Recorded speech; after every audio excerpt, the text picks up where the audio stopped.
Hello everyone. आज के video lecture में हम बेसिकली करने वाले हैं इंडियन ज्योग्राफी से रिलेटेड महत्वपूर्ण मैपिंग से रिलेटेड कौन कौन से क्वेश्चंस बन सकते हैं उनको हम विस्तार से जानेंगे। देखिए स्टूडेंट, 12th बोर्ड में बेसिकली 4 नंबर की मैपिंग से रिलेटेड क्वेश्चंस आते हैं, जिसमें 2 नंबर के यानी 4 लोकेशंस इंडियन ज्योग्राफी से रिलेटेड और 4 लोकेशंस आती हैं वर्ल्ड ज्योग्राफी से रिलेटेड, यानी इंटरनेशनल कौन कौन सी लोकेशंस इंपॉर्टेंट हैं वो हमें भरनी होती हैं वर्ल्ड के मैप में, और भारत के पर्सपेक्टिव से कौन कौन सी लोकेशंस हैं वो भरनी होती है हमें इंडियन ज्योग्राफी में। ठीक है, तो हमारे ये 4 नंबर किस तरह से पूरे आ सकते हैं इनको हम जानते हैं। देखिए स्टूडेंट, 4 नंबर लाना बहुत ही आसान है। बस आप ये 2 वीडियो लेक्चर, पहला जो वीडियो लेक्चर है वो आएगा इंडियन ज्योग्राफी के रूप में और दूसरा वीडियो लेक्चर आएगा वर्ल्ड ज्योग्राफी वाली महत्वपूर्ण लोकेशंस, जो कि बहुत ही कम सीमित और सिलेबस के रूप में आपके पाठ्यक्रम में है। तो हम देख लेते हैं इंडियन ज्योग्राफी में हम क्या करने वाले हैं। देखिए स्टूडेंट, इंडियन ज्योग्राफी में हम बेसिकली करेंगे भारत के कौन कौन से महत्वपूर्ण स्टेट हैं, क्योंकि मैपिंग का बेसिक यही कहता है कि हमें सबसे पहले भारत के राज्य पता होना चाहिए, उसके पश्चात उसके केंद्र प्रशासित प्रदेश, उनकी सारी राजधानियाँ, ये हमारी प्रायोरिटी में है। उसके पश्चात हम देखेंगे कि भारत में खनिज संसाधनों के दृष्टिकोण से कौन कौन सी लोकेशंस इंपॉर्टेंट है। इसके बाद हम देखेंगे ट्रांसपोर्टेशन के लिहाज से, चाहे वह एयर नेटवर्क हो, चाहे वह पोर्ट हो, बंदरगाह जिसे हम कहेंगे। ठीक है, और उसके साथ साथ हम रोड नेटवर्क को भी हम जानेंगे कि कौन कौन से महत्वपूर्ण नगर और महानगर महत्वपूर्ण जो कि रोड नेटवर्क है उन पर पड़ते हैं। तो लोकेशंस हमारे लिए सबसे ज़्यादा इम्पोर्टेंट है, क्योंकि वहाँ पर एग्जामिनेशंस में आपको 4 विकल्प दिए जाते हैं और उनको उस मैप में दर्शाना होता है। सिंपली आपको 2 नंबर बहुत ही आसानी से केवल 4 लोकेशन दर्शाते ही मिल जाते हैं। ठीक है, मैं जिस प्रकार आपको यहाँ पर समझाऊंगा उसको आप एक खाली मैप में भरते चलें, या फिर आप एक बार वीडियो लेक्चर देख लें, उसके पश्चात वो सारे जो मैप है उनको आप फिर से रिवाइज करने का प्रयास करें। तो चलिए हम शुरू करते हैं। देख लेते हैं हम। केंद्र प्रशासित प्रदेश सबसे पहला है लद्दाख। जो आप सब जानते हैं कि 2019 में जम्मू कश्मीर को केंद्र प्रशासित प्रदेश बनाते हुए उसमें से 2 केंद्र प्रशासित प्रदेश की मुख्य भूमि तैयार हुई थी, जिसमें पहला है लद्दाख और दूसरा है जम्मू कश्मीर। ठीक है, इसके बाद में है हिमाचल प्रदेश, फिर है पंजाब, फिर है उत्तराखंड, हरियाणा। आप गौर से मैप को देखते रहें, अपनी मोबाइल स्क्रीन पर नज़र गड़ाए हुए इसको समझते हुए चलें, आखिरकार उत्तर से दक्षिण तक राज्यों का क्रम क्या है यह भी आपको याद रहेगा। यह स्टूडेंट केवल 12th परीक्षा तक ही सीमित नहीं है, यह नॉलेज यह आपके कॉम्पिटिटिव एग्जामिनेशन में बेहद ही काम आने वाला है। ठीक है, तो आप गंभीरता से इसे ध्यानपूर्वक सुनते चलें, देखते चलें। हरियाणा के पश्चात स्टेट आता है उत्तर प्रदेश, फिर है राजस्थान, फिर यहाँ है गुजरात, मध्य प्रदेश, इधर है बिहार, फिर है झारखंड, पश्चिम बंगाल। एक बार हम नॉर्थ ईस्ट की यात्रा कर लेते हैं, यहाँ पर है सिक्किम। ठीक है, फिर इसके पश्चात है असम, फिर यहाँ मेघालय, अरुणाचल प्रदेश, नागालैंड, मणिपुर, मिज़ोरम और त्रिपुरा। ये उत्तर से दक्षिण और पूर्व से पश्चिम अक्सर इनके क्रम पूछे जाते हैं, आपको ध्यान रखने हैं। ठीक है, फिर हम बात करते हैं अन्य राज्यों की, तो वह है छत्तीसगढ़, यहाँ है ओडिशा, तेलंगाना, महाराष्ट्र, गोवा, कर्नाटक, आंध्र प्रदेश, फिर इसके पश्चात है तमिलनाडु और केरल। ठीक है, एक बार हम फिर से इसका रिवीजन कर लेते हैं और साथ ही साथ इसकी हम राजधानियों को भी देखते हुए चलते हैं। ठीक है, यहाँ पर आप देखेंगे कि लद्दाख की राजधानी है लेह, जम्मू कश्मीर की राजधानी है श्रीनगर, हिमाचल प्रदेश की राजधानी है शिमला, पंजाब की चंडीगढ़, हरियाणा की भी चंडीगढ़। ठीक है, हम केंद्र प्रशासित प्रदेशों को अलग से देखेंगे, उनकी लोकेशंस क्या क्या हैं। उत्तराखंड की राजधानी है देहरादून, उत्तर प्रदेश की राजधानी है लखनऊ, राजस्थान की जयपुर, बिहार की पटना, सिक्किम की राजधानी है गंगटोक, अरुणाचल प्रदेश की राजधानी है ईटानगर। आप इन राजधानियों की लोकेशंस को भी ध्यान रखेंगे। मैपिंग में आपसे पूछा जा सकता है कि लखनऊ कहाँ पर है, तो ये नहीं है कि आप लखनऊ को यहाँ दर्शा दें, यहाँ दर्शा दें तो एग्जामिनर आपको नंबर दे देगा। तो लगभग आपका जो टिप बनना चाहिए वो उत्तर प्रदेश के बीच में बनना चाहिए, तो आप गौर से देखते हुए चलें, ठीक है। असम की राजधानी है दिसपुर, मेघालय की राजधानी है शिलोंग, नागालैंड की कोहिमा, मणिपुर की इम्फाल, मिजोरम की राजधानी है आइजोल, त्रिपुरा की राजधानी है अगरतला, पश्चिम बंगाल की राजधानी कोलकाता, झारखंड की राजधानी है रांची जो कि इसके बीचों बीच है, छत्तीसगढ़ की राजधानी है रायपुर, यह भी लगभग बीच में है, मध्य प्रदेश की राजधानी जो कि भोपाल है यह भी बीच में है, गांधीनगर गुजरात की राजधानी है, वहीं मुंबई की राजधानी वहीं महाराष्ट्र की राजधानी मुंबई है, और तेलंगाना की राजधानी हैदराबाद है। आंध्र प्रदेश से अलग होकर यह राज्य बना था। आंध्र प्रदेश की राजधानी अब सेपरेट जो हो गई है वह है अमरावती, ठीक है। फिर हम बात करते हैं गोवा की राजधानी, तो वह है पणजी। कर्नाटक की राजधानी है बेंगलोर, बेंगलोर की लोकेशन आप देख सकते हैं इधर साउथ में है।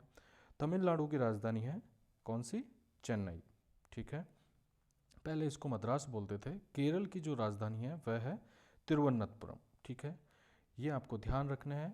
अब हम देख लेते हैं कुछ केंद्र प्रशासित प्रदेश। देखिए यहाँ पर केंद्र प्रशासित प्रदेश जिसका मैंने जिक्र किया था वह एक तो है लद्दाख, दूसरा है जम्मू कश्मीर, इनकी राजधानियाँ लेह है, ऐसे जम्मू कश्मीर की राजधानी है श्रीनगर, ठीक है। फिर अगला केंद्र प्रशासित प्रदेश कौन सा है, चंडीगढ़। नेक्स्ट है दिल्ली।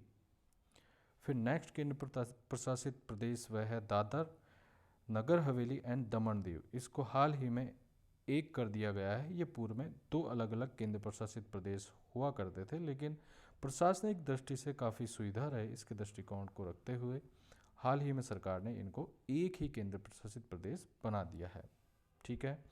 ऐसे ही है नेक्स्ट केंद्र प्रशासित प्रदेश वह है पांडिचेरी। पांडिचेरी आपको याद रहे यह 3 राज्यों में फैला हुआ है। इसका एक जो डिस्ट्रिक्ट है यनम, वो कहाँ पर स्थित है, यहाँ पर आंध्र प्रदेश में। इसका अन्य डिस्ट्रिक्ट जो कि कराईकल है वह है तमिलनाडु में, और इसका माहे डिस्ट्रिक्ट जो है वो केरल में यहाँ पर स्थित है, ठीक है। ये लोकेशंस आपको ध्यान रखनी है कि यनम, कराईकल और माहे यहाँ पर स्थित हैं, ठीक है। नेक्स्ट केंद्र प्रशासित वह है लक्षद्वीप, ठीक है। अगला केंद्र प्रशासित है वह है अंडमान निकोबार द्वीप समूह। तो मैंने आपको यहाँ पर बता दिए हैं कौन कौन से यूनियन टेरिटरीज या केंद्र प्रशासित है। इनका शासन और प्रशासन का जिम्मा केंद्र सरकार संभालती है, केवल पांडिचेरी और दिल्ली को छोड़ते हुए, क्योंकि दिल्ली और पांडिचेरी में खुद की विधानसभाएं हैं और यहाँ के शासनाध्यक्ष हैं, ठीक है।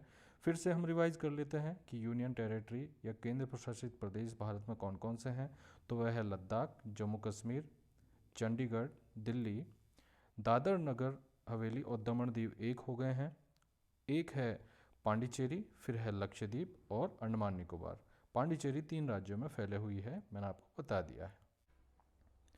सबसे पहले हम देख लेते हैं कि महत्वपूर्ण जो जल मार्ग है उसमें कौन कौन से महत्वपूर्ण बंदरगाह भारत में स्थित हैं, कौन कौन से जल मार्गों पर वह स्थित है, वह क्या बंगाल की खाड़ी में है या फिर अरब सागर में है, उनकी लोकेशंस क्या है, उनको हम देख लेते हैं। मैपिंग में अक्सर आपको ब्लैंक मैप में पूछा जाएगा, जैसे कि मान लीजिए आपको कोई भी 4 वह ऑप्शन दे देगा कि आप इनको दर्शाइए, तो वो की लोकेशन अगर आपको याद रही तो आप उसको अच्छे से वहाँ पर लोकेट कर पाएंगे, ठीक है। हम देख लेते हैं कि भारत में कौन कौन से महत्वपूर्ण बंदरगाह हैं, उनकी लोकेशंस क्या क्या हैं। देखिए यहाँ हम थोड़ा जूम करके देख लेते हैं कि भारत के महत्वपूर्ण बंदरगाह कौन कौन से हैं। देखिए सबसे पहला राज्य अगर हम लेते हैं तो वह गुजरात। गुजरात में महत्वपूर्ण बंदरगाह हैं कई, उसमें जैसे कि कांडला पोर्ट जिसका नाम बदलकर अब दीनदयाल पोर्ट ट्रस्ट कर दिया गया है, मुंद्रा पोर्ट, पोरबंदर पोर्ट, भावनगर, भरूच, सूरत और वेरावल, ठीक है। नेक्स्ट हम देखते हैं यहाँ पर जो कि महाराष्ट्र में स्थित पोर्ट है वह है जवाहरलाल नेहरू पोर्ट ट्रस्ट या JNPT पोर्ट भी इसको बोलते हैं। नेक्स्ट बंदरगाह है वह है रत्नागिरी, ठीक है। गुजरात में पणजी और मारमागुआ बंदरगाह स्थित हैं, ठीक है। यहाँ पर ब्लू कलर के जो यहाँ पर जहाज़ ये बने हुए हैं ये इंटरनेशनल ये इंटरमीडिएट सी पोर्ट हैं, ठीक है। इंटरमीडिएट यानी अगर इस पे भार ज़्यादा होता है या फिर यहाँ पर बहुत ज़्यादा संख्या में मालवाहक जहाज़ आ जाते हैं तो इनको सपोर्ट करने के लिए पास में एक छोटा बंदरगाह और बनाया जाता है, ठीक है। जबकि ये रेड कलर में यहाँ पर दिखा रखे हैं, ये महत्वपूर्ण शी पोर्ट हैं और यही एग्जामिनेशंस में पूछे जाएंगे, लेकिन फिर भी हम नॉलेज के दृष्टिकोण से डिटेल में इसको जान लेते हैं। जैसे कि यहाँ पर मंगलुरु जो बंदरगाह है वह कर्नाटक में स्थित है। कोच्चि और अलपुझा बंदरगाह जो हैं वह केरल में है। नेक्स्ट थुत्तुकुडी जो बंदरगाह है, जिसको टूटिकोरिन बंदरगाह भी बोलते हैं, वह कहाँ स्थित है, वह है तमिलनाडु में। फिर यहाँ पर नागपट्टिनम, चेन्नई, चेन्नई के उत्तर में एक बंदरगाह महत्वपूर्ण है, वह है एन्नोर। और कट्टुपल्ली बंदरगाह उतना इम्पोर्टेंट नहीं है, ठीक है। मछलीपट्टनम जो कि आंध्र प्रदेश में है, महत्वपूर्ण बंदरगाह है, ये आपको देखना है। काकीनाडा काफ़ी महत्वपूर्ण है और विशाखापट्टनम महत्वपूर्ण है। यानी आंध्र प्रदेश में ये 3 बंदरगाह महत्वपूर्ण हैं जो कि आपको एग्जाम के पर्सपेक्टिव से ध्यान रखने हैं। उड़ीसा में महत्वपूर्ण बंदरगाह है वह है पारादीप, और वेस्ट बंगाल में एक महत्वपूर्ण बंदरगाह है वह है हल्दिया, ठीक है। मैं आपको फिर से रिवाइज करवा देता हूँ। हल्दिया महत्वपूर्ण बंदरगाह पश्चिम बंगाल में है, पारादीप, विशाखापट्टनम आंध्र प्रदेश, मछलीपट्टनम आंध्र प्रदेश, और एन्नौर और चेन्नई बंदरगाह जो कि तमिलनाडु में है, महत्वपूर्ण है एग्जाम के दृष्टिकोण से। थुत्तुकुडी बंदरगाह जो कहाँ पर स्थित है, तमिलनाडु, इम्पोर्टेंट है। नेक्स्ट जो है मंगलुरु पोर्ट जो कि कर्नाटका में स्थित है। फिर गोवा की राजधानी पणजी है, इसे आप वैसे भी जानते हैं, लेकिन मार्मागोआ जो बंदरगाह है वो यहाँ स्थित है। रत्नागिरी और JNPT जो बंदरगाह है वह महाराष्ट्र में स्थित है।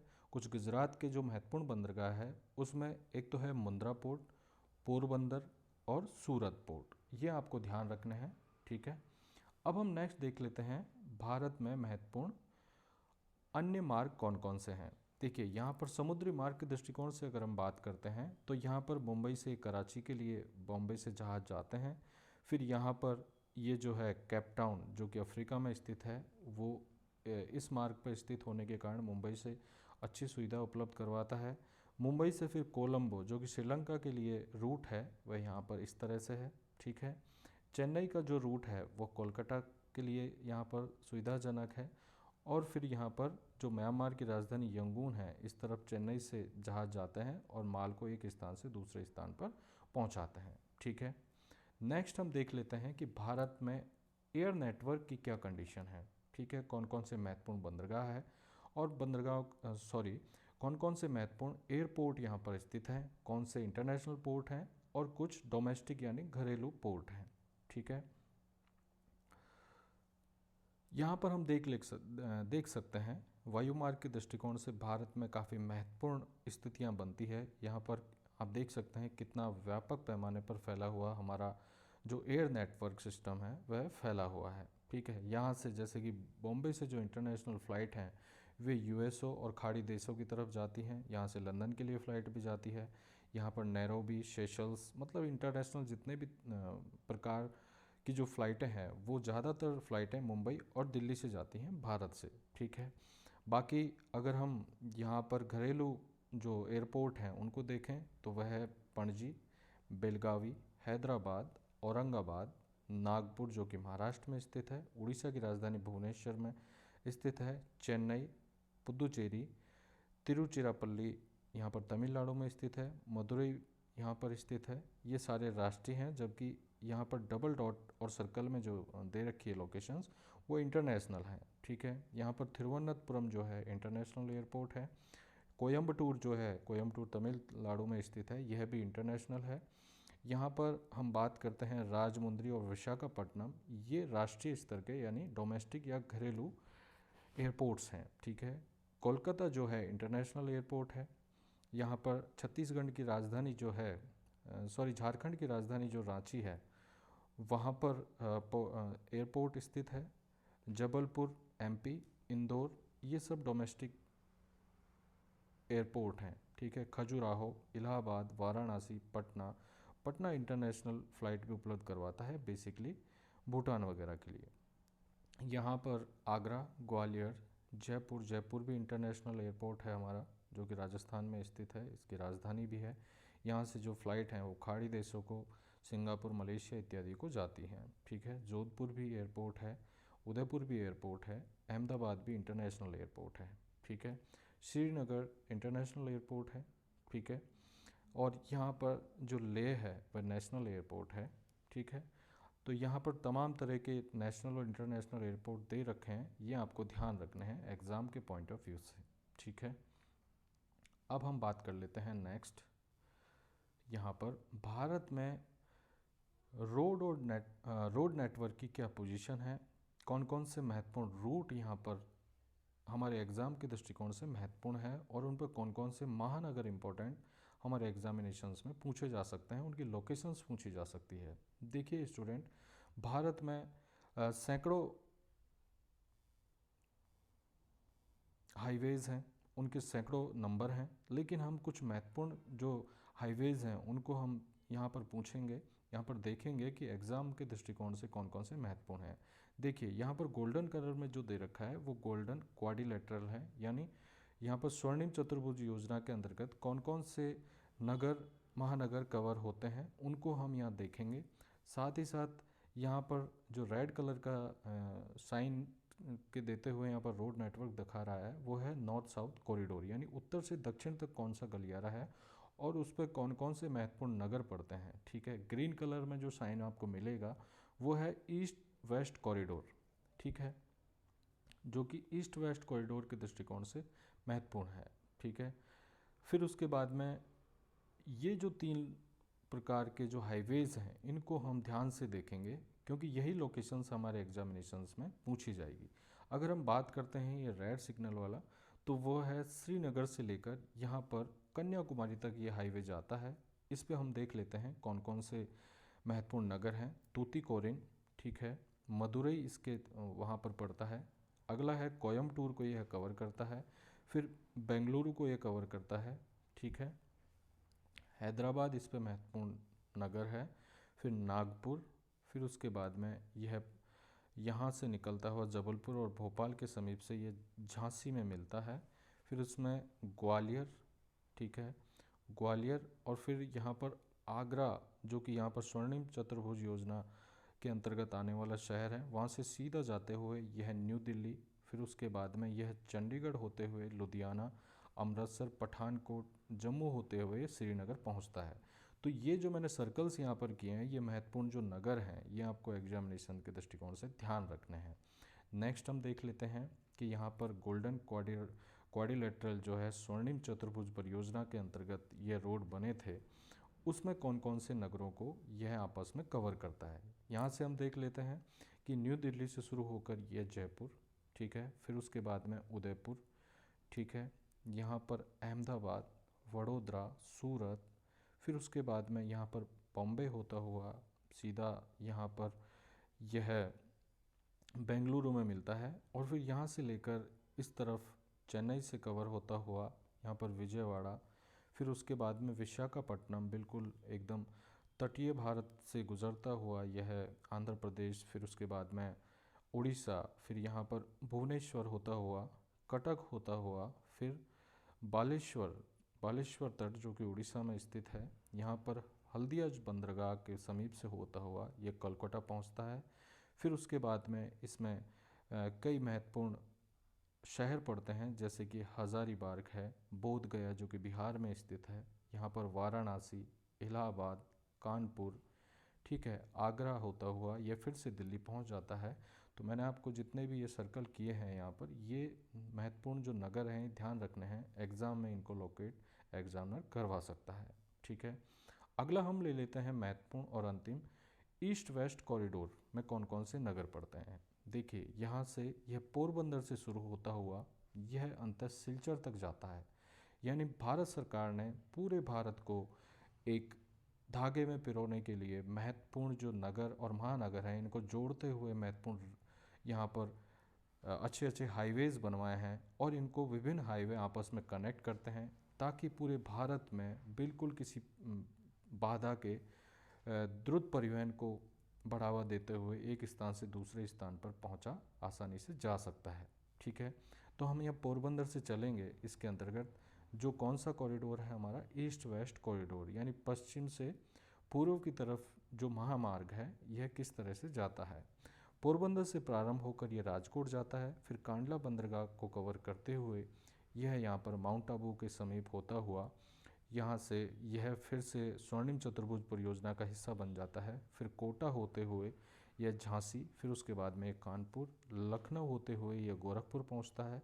गोरखपुर से यह निकलते हुए बिहार में विभिन्न जो दरभंगा, ये महत्वपूर्ण जो नगर हैं इसके बिहार के, उनको कवर करता हुआ ये फाइनली यहाँ पर पहुँचता है सिक्किम में। सिक्किम में यहाँ पर सिलीगुड़ी कॉरिडोर से ये निकलते हुए यहाँ पर गुवाहाटी में पहुँचता है, फिर गुवाहाटी, फिर उसके बाद में यहाँ पर असम के सिलचर तक यह जाता है। तो आपको ये सारे जो नगर मैंने आपको बताए हैं ये आपको ध्यान रखने हैं, ठीक है।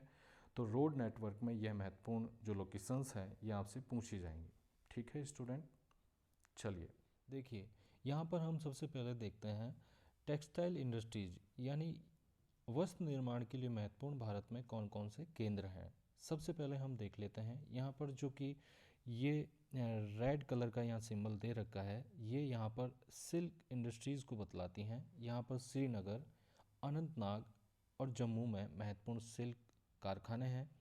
साथ ही साथ गोकक जो कि कर्नाटक में है, बेंगलुरु, मैसूर, कोयम्बटूर, मदुरई, चेन्नई, हावड़ा, मुर्शिदाबाद ये महत्वपूर्ण सिल्क इंडस्ट्रीज़ के केंद्र हैं। यानी यहाँ पर वह जो रेशम का उत्पादन किया जाता है और उनसे वस्त्र निर्माण का कार्य बड़ी मात्रा में किया जाता है। ये लोकेशंस आपको ध्यान रखनी है कि यहाँ पर मैसूर कहाँ स्थित है, कोयम्बटूर कहाँ है, ये पूछे जा सकते हैं। या फिर एग्ज़ाम में आपसे पूछा जाए कि भारत के महत्वपूर्ण सिल्क इंडस्ट्रीज़ के कारखाने कहाँ स्थित हैं, तो आपको मैप जब याद रहेगा तो आसानी से अपना आंसर लिख पाएंगे और उस आंसर में एक मैप बनाते हुए उन लोकेशंस को बता पाएंगे।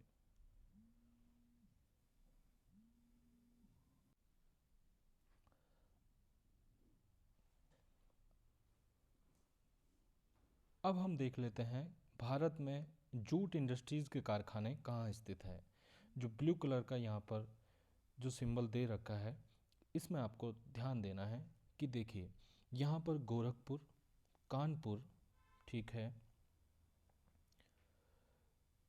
यहाँ पर दरभंगा, पूर्णिया, कटिहार, गया, नीलीमारा, कटक, चिलवासला, विशाखापट्टनम, एन्नौर, गुंटूर, अंगोले, ये महत्वपूर्ण जो कारखाने जूट इंडस्ट्रीज़ के हैं ये यहाँ पर स्थित है। हालांकि जूट निर्माण के महत्वपूर्ण केंद्रों की अगर हम बात करें तो यहाँ पर दरभंगा, पूर्णिया, कटिहार और गया, साथ ही साथ कटक, विशाखापट्टनम, ठीक है, फिर यहाँ पर गुंटूर, ये महत्वपूर्ण केंद्र हैं जो कि आपको ध्यान रखने हैं। नेक्स्ट हम बात कर लेते हैं वुलन इंडस्ट्रीज़ भारत में कहाँ कहाँ पर है। तो देखिए यहाँ पर अमृतसर और लुधियाना महत्वपूर्ण ऊन के केंद्र हैं, साथ ही साथ पानीपत, ये 3 महत्वपूर्ण केंद्र हैं, ये आपको ध्यान रखने हैं, ये ज़्यादातर पूछे जाते हैं। साथ ही साथ कानपुर भी महत्वपूर्ण वस्त्र निर्माण खास तौर से वुलन इंडस्ट्रीज़ का हब है। इलाहाबाद, मिर्ज़ापुर ये महत्वपूर्ण केंद्र हैं, ठीक है। फिर हम इधर बात करते हैं जलगांव भी महत्वपूर्ण वुलन का केंद्र है, साथ ही साथ जामनगर भी महत्वपूर्ण केंद्र है। दक्षिण की अगर हम बात करते हैं तो बेंगलुरु में ऊनी वस्त्र के कई कारखाने स्थित हैं। अब हम बात कर लेते हैं कॉटन इंडस्ट्रीज़ भारत में कहाँ कहाँ स्थित है। देखिए साउथ से अगर हम शुरुआत करें तो मदुरई, कोयम्बटूर, ठीक है, फिर हम बात करते हैं सोलापुर, मुंबई, ये मुंबई महत्वपूर्ण सूती वस्त्र का केंद्र है अंग्रेज़ों के ज़माने से ही, ठीक है। फिर हम बात कर लेते हैं यहाँ पर अन्य महत्वपूर्ण केंद्रों की, तो वह है यहाँ पर मुर्शिदाबाद और कोलकाता, ठीक है। सूती वस्त्र के यही महत्वपूर्ण केंद्र हैं। इनके अलावा गुजरात में कई केंद्र हैं, वो है अहमदाबाद, राजकोट, सूरत, ये महत्वपूर्ण केंद्र हैं, ठीक है। एमपी की अगर हम बात करते हैं तो इंदौर में महत्वपूर्ण सूती निर्माण की फैक्ट्रियाँ लगी हुई हैं, ठीक है। इसके बाद हम बात कर लेते हैं भारत के रिफाइनरीज़ की। रिफाइनरीज़ बेसिकली ऑयल जो आता है हम विभिन्न राष्ट्रों से जो कच्चा तेल मंगवाते हैं, साथ ही साथ भारत में भी जो कच्चा तेल निकलता है उसको हम शुद्धिकरण के लिए विभिन्न जो शोधशाला हैं, रिफाइनरीज जिसको बोलते हैं, वहाँ पर उन्हें ले जाया जाता है और उनकी अशुद्धियों को वहाँ से दूर किया जाता है और विभिन्न पेट्रोलियम उत्पाद बनाए जाते हैं। वह डीजल हो, चाहे पेट्रोल हो या फिर गैसोलीन हो, ये सभी उप उत्पाद उससे बनते हैं। तो हम देख लेते हैं भारत में कौन कौन सी महत्वपूर्ण रिफाइनरीज हैं। तो देखिए, यहाँ पर हम उत्तर भारत से ही बात करते हैं तो पंजाब में एक महत्वपूर्ण ऑयल रिफाइनरी है, वह है भटिंडा। ठीक है। अगली हम महत्वपूर्ण ऑयल रिफाइनरीज की अगर हम बात करते हैं तो वह है पानीपत, फिर मथुरा। ठीक है। अगला है जामनगर और कोयली। ये महत्वपूर्ण ऑयल रिफाइनरीज हैं जो कि गुजरात में स्थित हैं। बीना महत्वपूर्ण ऑयल रिफाइनरीज मध्य प्रदेश में स्थित है। साथ ही साथ बिहार में जो कि बरौनी है, वहाँ पर महत्वपूर्ण तेल रिफाइनरीज है। ठीक है। यहाँ पर हल्दिया जो है एक बंदरगाह भी है और पश्चिम बंगाल की महत्वपूर्ण ऑयल रिफाइनरीज है। विभिन्न अंतर्राष्ट्रीय लेवल पर जो जहाज़ आते हैं मध्य पूर्व के देशों से, वो यहाँ पर कच्चा तेल लाते हैं और उसको यहाँ पर शुद्ध किया जाता है। अगला है पारादीप जो कि उड़ीसा में स्थित है। विशाखापट्टनम, तातीपाका महत्वपूर्ण तेल रिफाइनरीज है। फिर हम बात करते हैं यहाँ पर चेन्नई के समीप मनाली। ठीक है। एक मनाली है कहाँ पर, हिमाचल प्रदेश में, और अगली एक मनाली है यहाँ पर जो कि चेन्नई में ऑयल रिफाइनरीज है। ठीक है।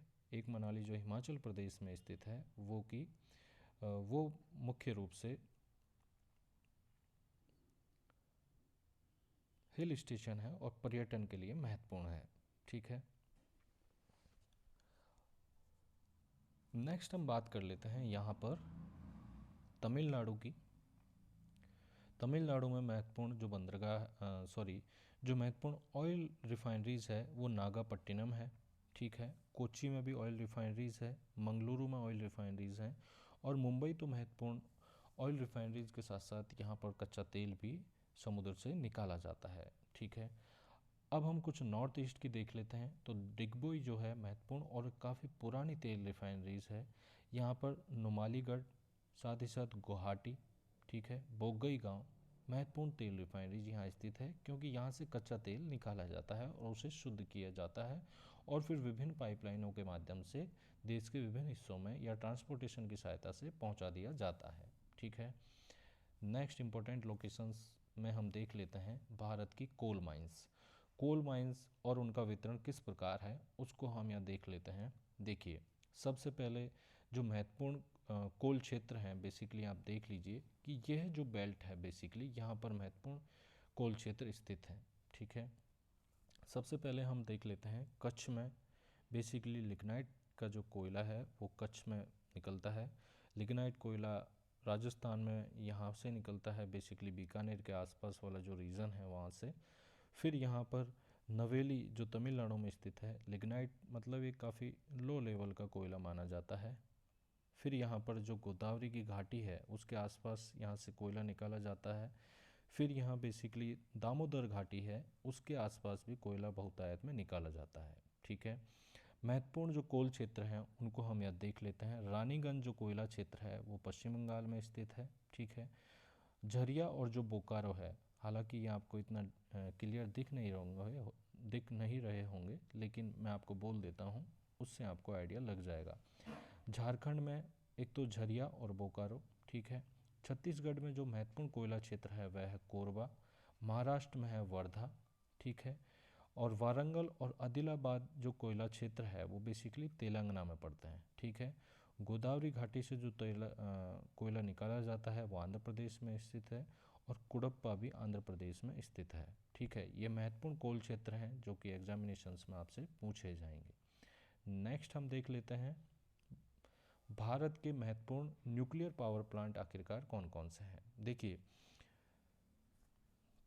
यहाँ पर राजस्थान में जो पावर प्लांट है वो रावतभाटा में स्थित है। फिर नरोरा यूपी में एक प्लांट लगा हुआ है और काकरापार जो एटॉमिक पावर स्टेशन है यानी आणविक ऊर्जा से विद्युत बनाने के जो संयंत्र हैं वो यहाँ पर काकरापार गुजरात में लगा हुआ है और एक तारापुर महाराष्ट्र में लगा हुआ है। केगा कर्नाटक में स्थित है, जबकि कल्पक्कम तमिलनाडु में स्थित है। ये महत्वपूर्ण आणविक ऊर्जा वाले संयंत्र यहाँ पर यानी रिएक्टर, परमाणु रिएक्टर लगे हुए हैं जिनसे बिजली का निर्माण किया जाता है। पोखरण एक टेस्टिंग साइट है, यहाँ पर परमाणु संलयन या विखंडन का परीक्षण किया जाता है। ठीक है, अब हम देख लेते हैं भारत के महत्वपूर्ण लेक्स कौन कौन सी है, यानी झीलें कौन कौन सी है। तो पेंगोंग त्सो लेक जो स्थित है वो कहाँ स्थित है, लेह लद्दाख में।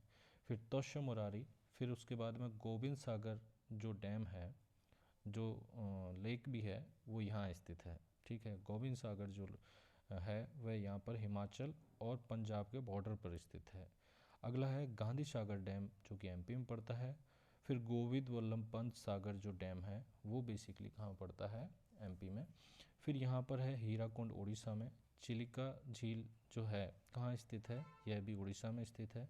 निजाम सागर जो है वो कहाँ स्थित है, तेलंगाना में। नागार्जुन सागर श्रीशैलम जो झील है वो बेसिकली कहाँ पड़ती है, आंध्र प्रदेश में। ठीक है, तुंगभद्रा रिजर्वायर है वो पड़ता है कर्नाटक में। फिर उसके बाद में यहाँ पर कृष्णराज सागर जो डैम है वो कर्नाटक में स्थित है।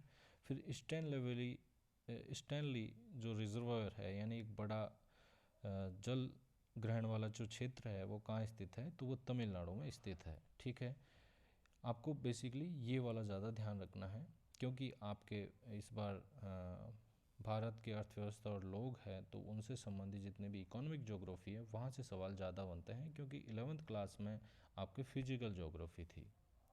ठीक है, अब हम देख लेते हैं एनसीईआरटी किताबों में कौन कौन सी लोकेशंस जो दे रखी थी उनको मैंने यहाँ पर एकीकृत किया है, इनको हम देख लेते हैं। धात्विक खनिज जो कि अलोह धातु के रूप में मिलते हैं भारत में, वो कहाँ कहाँ पाए जाते हैं उसमें देखिए, एक तो है खेतड़ी और अलवर के समीप स्थित है, वहाँ से तांबा बहुतायत में निकाला जाता है। अगली लोकेशंस वो हैं बॉक्साइट्स की जो कि बिलासपुर, कोरापुट और ख़ास तौर से यहाँ पर अमरकंटक, कटनी यहाँ से निकाला जाता है। तांबा की अन्य लोकेशंस हैं बालाघाट, सिंहभूम और हजारीबाग। ये अलोह धातु वाले खनिज हैं जो कि पाए जाते हैं। ये जो लोकेशंस हैं उदयपुर, भीलवाड़ा, यहाँ से तांबा जो निकाला जाता है, ये आपको लोकेशंस ध्यान रखनी है क्योंकि वहाँ पर आपको एक ब्लैंक मैप दे दिया जाएगा। वहाँ पर वो लोकेशंस आपको दिखाते हुए इस तरह से डॉट लगाते हुए या स्टार बनाते हुए लोकेशंस के नाम लिखने होते हैं। ठीक है, अगला है लौह धातु वाले, यानी लौह अंश की मात्रा जिन धातुओं में पाई जाती है वो कहाँ कहाँ मिलते हैं। लौह धातुओं में जैसे लोहस के ये क्षेत्र यहाँ पर दे रखे हैं इस तरह की शेड्स में। ठीक है, लोहस की खाने, लोहस के निर्यात के बंदरगाह भी दे रखे हैं, और मैग्नीज कहाँ से निकाला जाता है ये लोकेशंस भी दे रखी हैं। तो सबसे पहले हम देख लेते हैं लोहस की खाने कहाँ कहाँ स्थित है। चंद्रपुर, बेलाडीला और दुर्ग।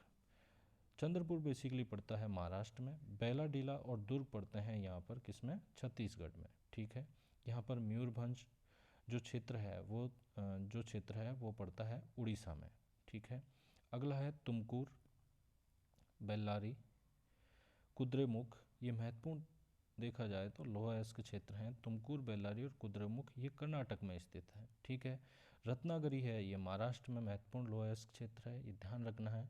लोह अयस्क के निर्यात पत्तनों की अगर हम बात करते हैं तो वो बेसिकली है, एक तो मंगलूर पोर्ट जो कहाँ स्थित है, कर्नाटक में स्थित है। ठीक है, एक है विशाखापट्टनम पोर्ट। ठीक है, एक है पारादीप पोर्ट। ये देखा जाए तो लोहा अयस्क के तैयार माल के महत्वपूर्ण बंदरगाह हैं, यहाँ से तैयार जो लोहा है वो भेजा जाता है। मैग्नीज़ की अगर हम बात कर लेते हैं तो वह शिवमोगा में निकाला जाता है। नागपुर, बालाघाट महत्वपूर्ण मैग्नीज निकालने वाले क्षेत्र हैं। इसी के साथ सुंदरगढ़ भी महत्वपूर्ण मैग्नीज का क्षेत्र है। ठीक है, नेक्स्ट लोकेशंस देख लेते हैं।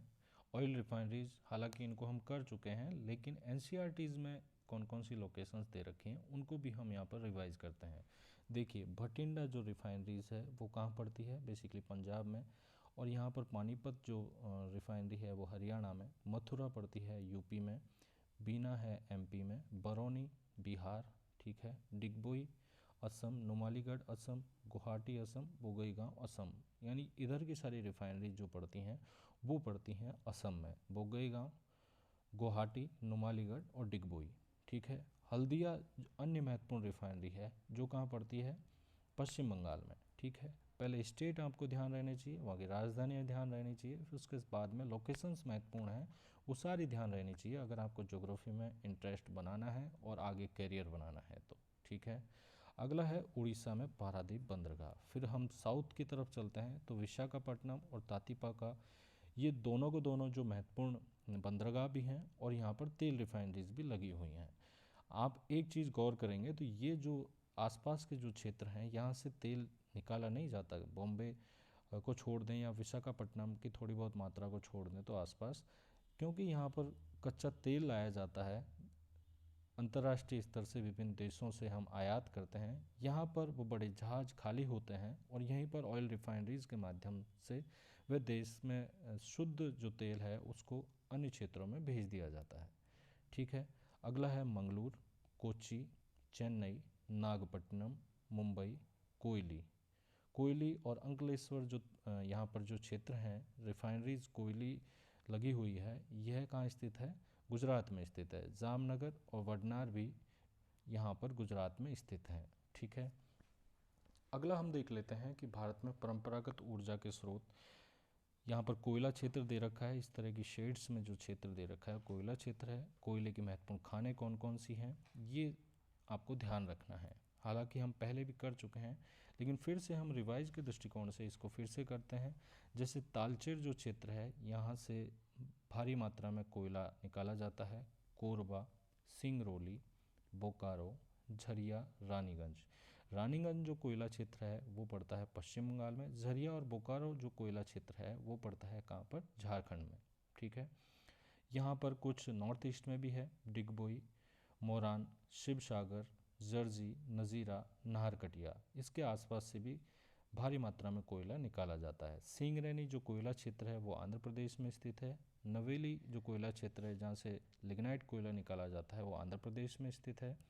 साथ ही साथ कुछ मात्रा में यहाँ से भी राजस्थान में भी कोयला निकाला जाता है। ठीक है, तो ये महत्वपूर्ण परंपरागत ऊर्जा स्रोत की चर्चा हमने यहाँ कर ली है। नेक्स्ट हम देखते हैं रिफाइनरीज। ये वापस से रिपीटिशंस है, इसको आप यहाँ देख सकते हैं। यहाँ पर दे रखा है लोहा इस्पात के संयंत्र कौन कौन से हैं, ये महत्वपूर्ण लोकेशंस हमें ध्यान रखनी है। तो देखिए कहाँ पर जो कच्चा लोहा है, मैंने आपको बताया था क्लास में भी कि जो लोहा जहाँ तैयार किया जाता है उसके लिए बहुत सारी अनुकूल सिचुएशंस होनी चाहिए।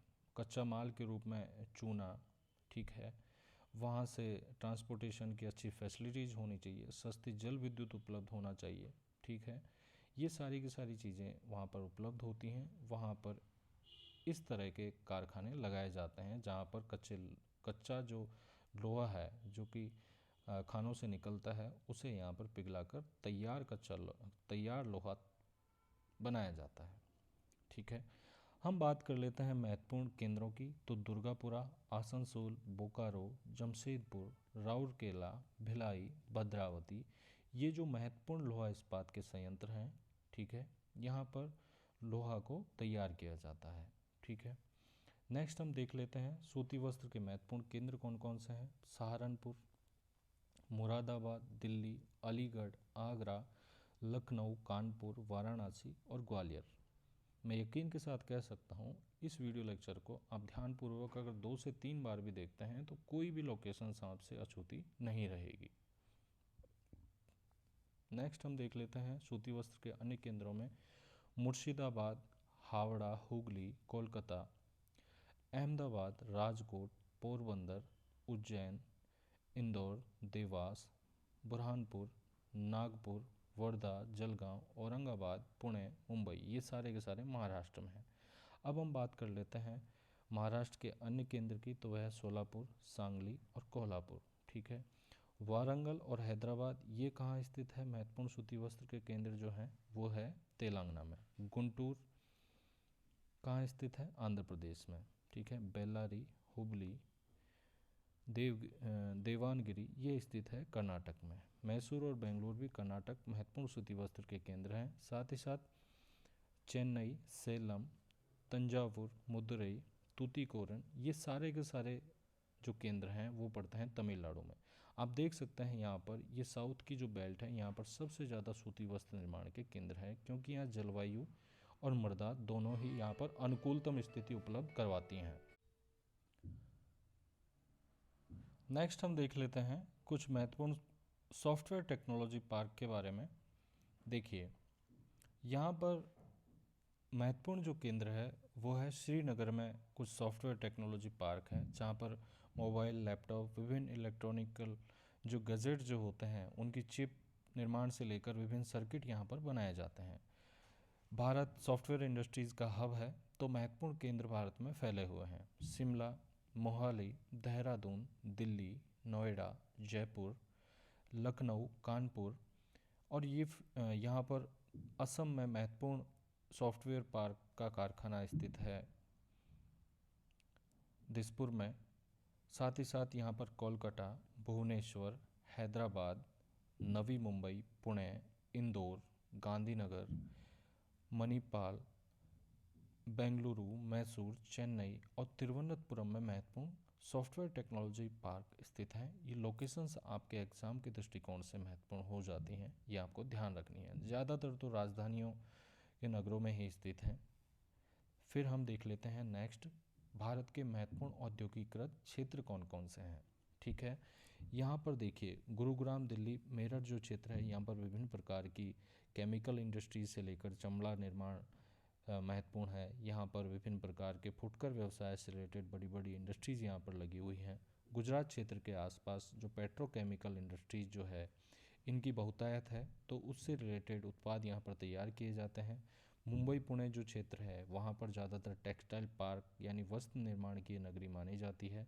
साथ ही साथ यहाँ पर विभिन्न प्रकार के इलेक्ट्रॉनिक विनिर्माण के कारखाने यहाँ पर स्थित हैं। वहीं हम बात करते हैं बेंगलुरु, तमिलनाडु क्षेत्र जो कि काफ़ी बड़े क्षेत्र में फैला हुआ है, तो यहाँ पर डीजल मैकेनिक से लेकर बड़े बड़े कारखाने यहाँ स्थित हैं। वहीं हम बात करें छोटा नागपुर और हुगली क्षेत्र के बारे में, तो यहाँ पर देखा जाए तो लोहा निर्माण, इस्पात से जुड़े हुए विभिन्न प्रकार के कारखाने हैं वो यहाँ बड़े मात्रा में लगे हुए हैं। ठीक है, अब हम देख लेते हैं भारत की कुछ महत्वपूर्ण औद्योगिक क्षेत्र कौन कौन से हैं। तो गुरुग्राम, दिल्ली, मेरठ बेल्ट स्थित है। Ahmedabad, Vadodara belt, Hooghly belt, Chota Nagpur plateau region, Visakhapatnam, Guntur belt, Bengaluru, Tamil Nadu belt, Kollam, Thiruvananthapuram belt, Mumbai और पुणे बेल्ट। ये जो क्षेत्र हैं यहाँ पर अलग अलग निर्माण व्यवसाय के कारखाने लगे हुए हैं, उसी के आधार पर यहाँ पर इंडस्ट्रियलाइजेशन व्यापक पैमाने पर हुआ है। तो ये लोकेशंस मैंने जो करवाई हैं ये आपके एग्ज़ाम के पॉइंट ऑफ व्यू से महत्वपूर्ण है। ये आपको बहुत ही एग्ज़ाम में हेल्प करेंगी। आप इस वीडियो लेक्चर को बस 2 से 3 बार आप देख लें और आप कोशिश करें कि ब्लैंक मैप या हाथ से मैप बनाकर इन लोकेशंस को बार बार आप रीड एंड रिवाइज करें, देखते रहें। तो इस वीडियो लेक्चर में इतना ही। Thank you so much.